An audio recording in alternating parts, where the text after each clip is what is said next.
Dhaka board 2019 সালের গণন প্রশ্ন উত্তর। সুয়েল এবং রোহানের প্রাপ্ত নম্বরের মধ্যে পার্থক্য যুগের মাধ্যমে নির্ণয় করা যায় কিনা বিশ্লেষণপূর্বক মতামত দাও। তাহলে একটা প্রথমে সুয়েলের প্রাপ্ত নম্বরকে আমরা অক্টাল সংখ্যা থেকে বাইনারি সংখ্যা রূপান্তর করব। অক্টাল সংখ্যা থেকে বাইনারি সংখ্যা রূপান্তর করব।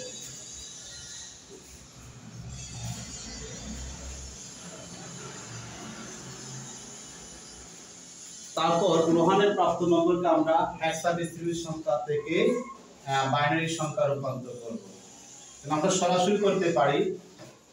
এখানে অক্টাল সংখ্যা হচ্ছে 05, এটা হচ্ছে অক্টাল সংখ্যা 105 অক্টাল সংখ্যা। 1 এর মান হচ্ছে 1 লিখলাম, তাহলে 0 মান হচ্ছে এখানের মধ্যে 0, আর এখানে 5 এর মান হচ্ছে 101 এটাকে 3 বিট করে করব আমরা 3 বিট। এটা আমরা 3 বিট করে করব। 1 কে আমরা এখানে যেহেতু 1 এক বিট আছে আর দুটো শূন্য দিয়ে 3 বিট করব। তাহলে এখানে 1 2 3 1 2 3 1 0 1 এই সবগুলো সংখ্যা একত্র করে নিলাম। আমরা এক কাজ করব, এখানে যে সংখ্যা 9টা সংখ্যা আছে আমরা 8টা সংখ্যা লিখব। একটা 0 বাদ দিয়ে 0 1, তারপর 1 2 3 তিনটা 0, তারপর হচ্ছে 1 0 1, এটা হচ্ছে বাইনারি সংখ্যা। তাহলে অক্টাল থেকে বাইনারি সংখ্যা রূপান্তর করলাম। তারপর হচ্ছে এখানের মধ্যে যে কাজটা করব, যে হেক্সাডেসিমাল থেকে বাইনারি সংখ্যা রূপান্তর করতে গেলে 4f, এটা হচ্ছে হেক্সা। f এর 4 এর মান হচ্ছে 100 আর f এর মান হচ্ছে 51 1 2 3 51। এটাকে 4 বিট করব।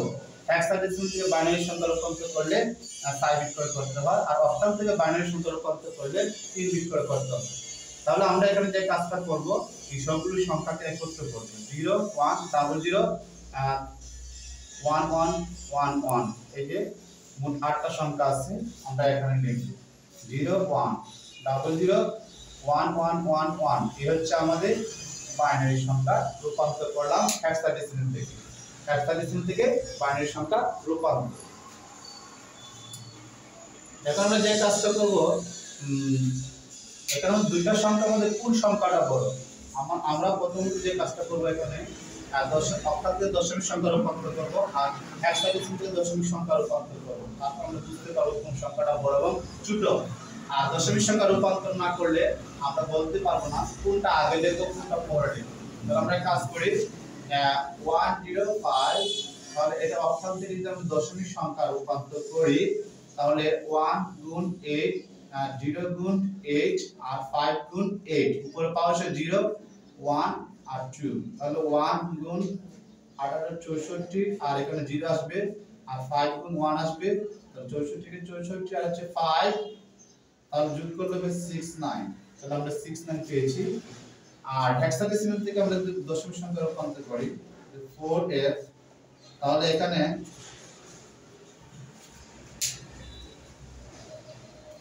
আমরা 4f হেক্সাডেসিমাল থেকে দশমিক সংখ্যা রূপান্তর করলে 4 গুণ 0 প্লাস f গুণ 0, তাহলে সাইজ 8, এখানে বসে 0 1, তাহলে 0 কে 0, f এর মান হচ্ছে 15 আর এটার মান হবে 1 6 0 64 আর হচ্ছে 15, তার মানে হবে এখানে 7 9, তার মানে এটা বড়, হেক্সাডেসিমাল সংখ্যাটা বড়। হেক্সাডেসিমাল সংখ্যাটা আমরা আগে লিখব 0 1 00 1 1 1 1, এই লিখলাম আমরা এটা, তারপর প্লাস দিব, তারপর মাইনাস দিব, এটা লিখব 0 1 1 2 3 1 0 1, এটা হচ্ছে বাইনারি। তাহলে 1 0 না 0 1 0 0 1 0 1 0 1 0 0 1 2 3 4 1, তারপর প্লাস আছে মাইনাস 0 1 1 2 3 1 0 1, এটা হচ্ছে 2, তারপর এই সংখ্যাটা আমরা লিখব উপর 0 1 00 1 2 3 4 1, এটাকে দুই এর পরিপূরক করব। 0 1 0 0 0 1 0 1, তাহলে এটা হবে 0 1 0 1 2 3 এটা হচ্ছে 0 1।